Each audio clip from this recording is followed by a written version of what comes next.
Welcome back to another Mental Health and Wellness Monday with Jrocktherapy. I'm glad you decided to join me. Today we're talking about trauma, post-traumatic stress disorder, PTSD, and post-traumatic stress response, and what are the differences between the two.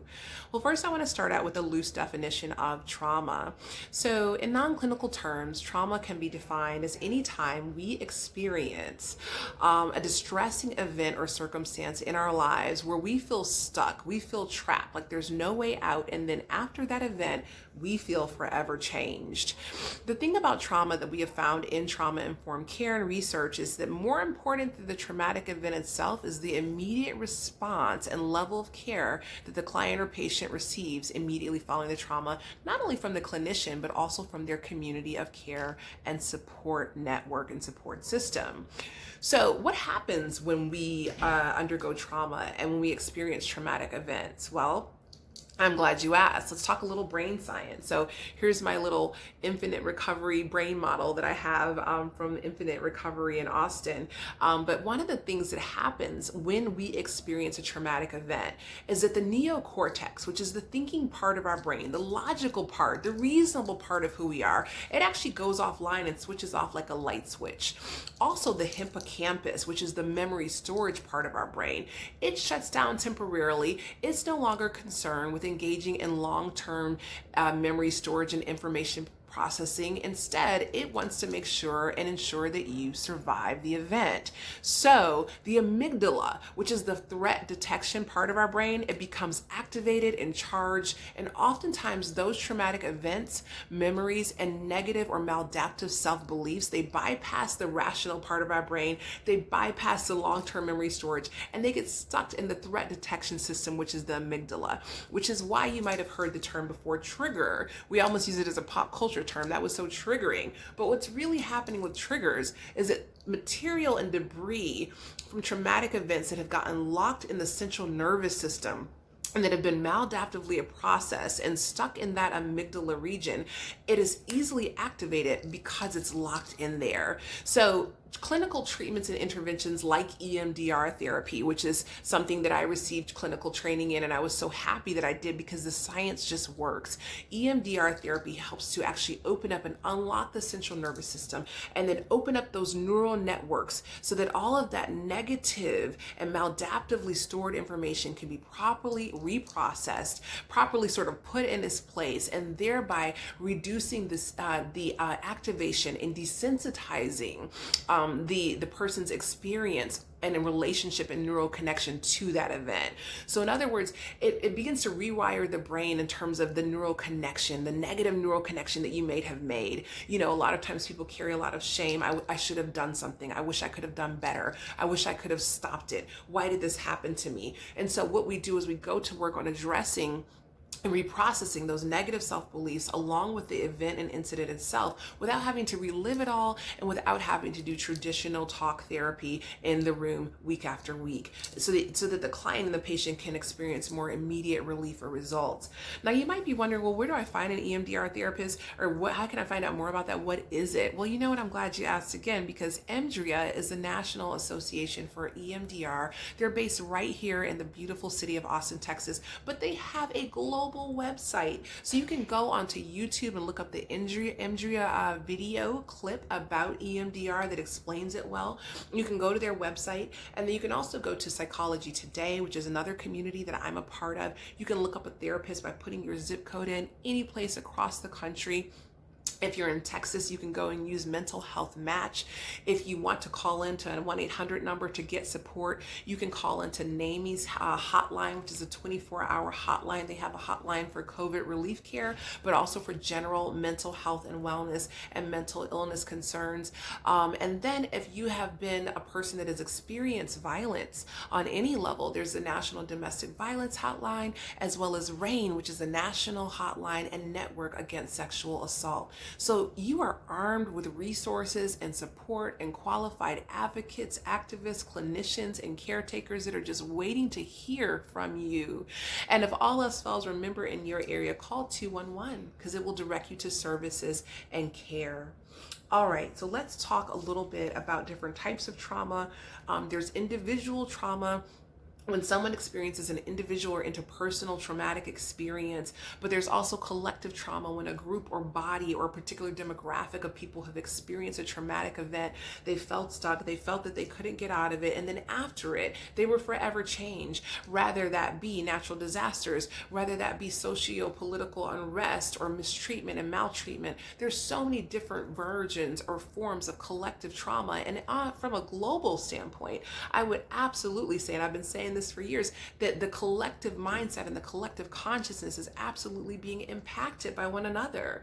And so even if that trauma is vicarious, in other words, maybe it's not something that you personally lived through or experienced, but by hearing and taking in the media or the images or the stories or talking about it and hearing that, not that every person will be vicariously traumatized, but vicarious trauma is a real thing.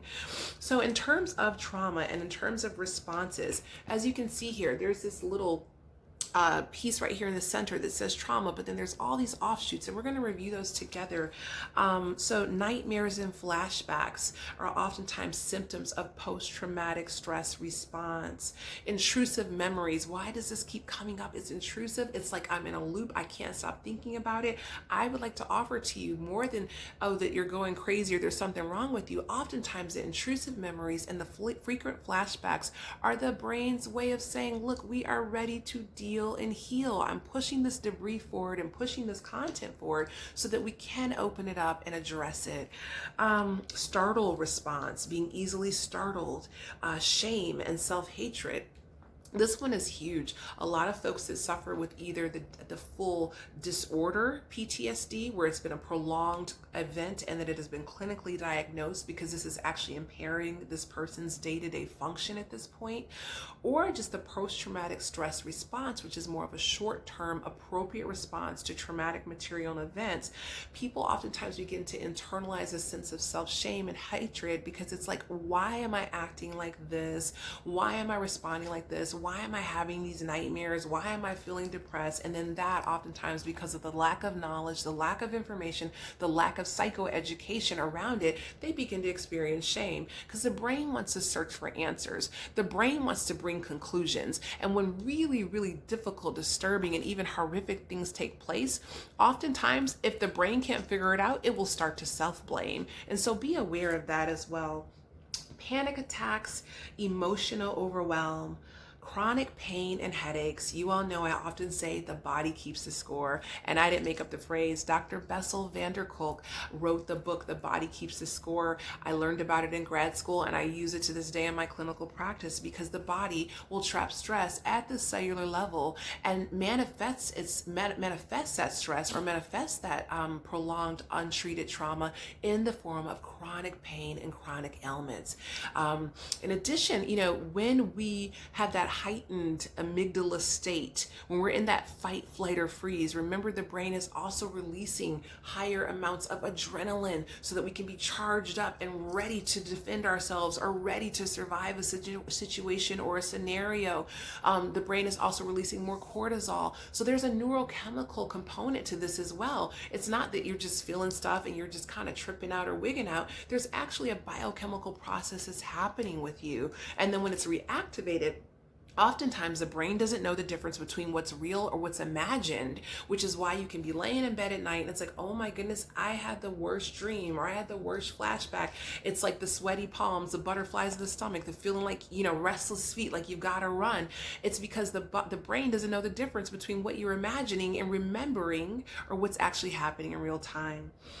All right, so in addition to chronic pain and headaches, eating disorders or any kind of disordered eating, whether that be restricting or binging, or that constant cycle of restriction and then binging, that is disordered eating at work, and oftentimes a coping mechanism for unresolved, untreated, and sometimes even just unrecognized trauma.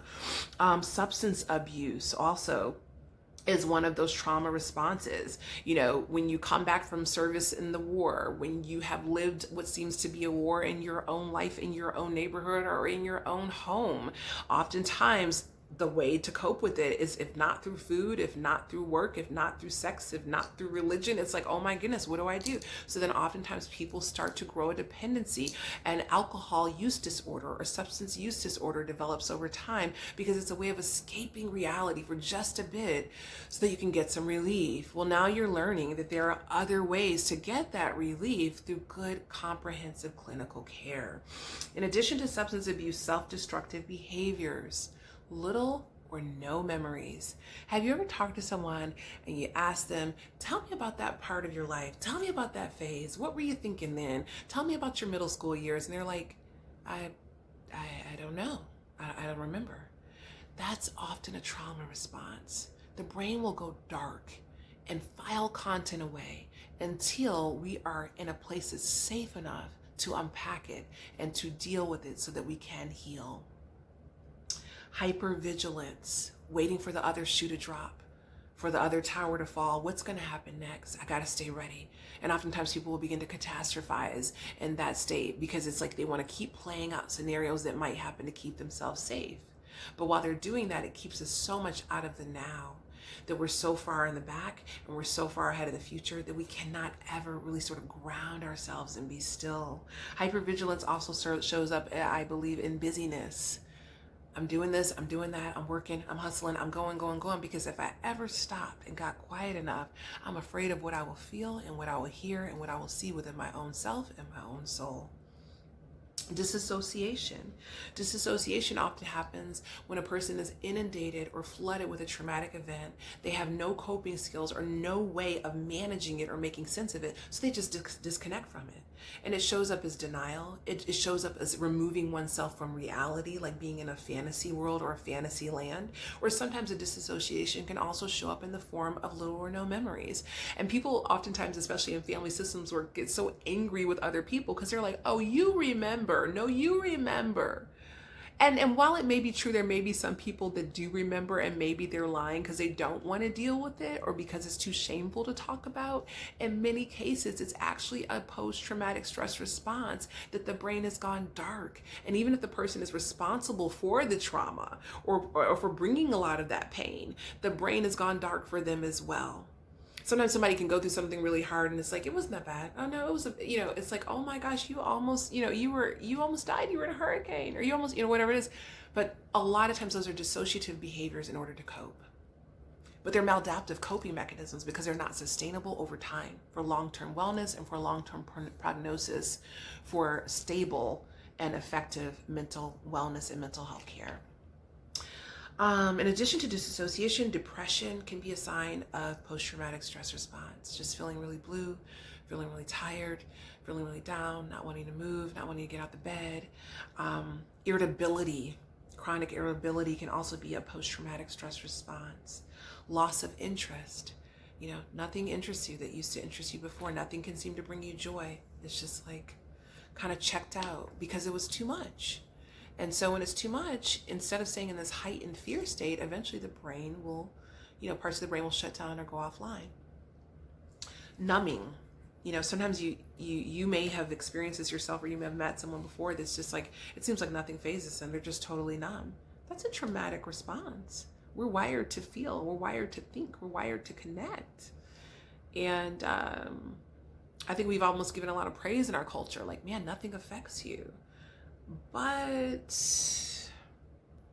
now you can see today that oftentimes it's not that they weren't affected, it's just the way that they manifest how they were affected is different than maybe someone else. In addition to numbing, there's also insomnia and then decreased concentration. I talked to a lot of people that are like, you know what? Usually I have my pen and my paper and I'm getting stuff done. I'm writing reports. I'm productive. I'm running errands. And now it's just like I cannot concentrate on anything. Oftentimes that's because the brain has become flooded with traumatic material and traumatic content. And so what do we do with this? Well, we talked a lot about resources earlier that you can reach out to for help, for assistance, for support. And, the psychoeducation part is empowering because in the same way that if someone's having, hives or itching or sneezing, you're like, oh, I think you're having an allergic reaction. You can now better identify within yourself or those around you, this might be a post-traumatic stress response. And it doesn't mean that you have to turn into an allergist and diagnose them with that. It doesn't mean that you have to turn into a clinician and diagnose them with post-traumatic stress response or disorder. But it can be an invitation to go, reach out, get checked out. If nothing more, listen, it's like getting an oil change, a tune-up, getting your teeth cleaned. It's routine maintenance and preventive care. Okay, because this brain is just a wonderfully divine muscle, and it has neuroplasticity. You can rewire your brain. You can change your brain. There is just so much endless possibility when you take that first step and have that courage to reach out for support and reach out for care.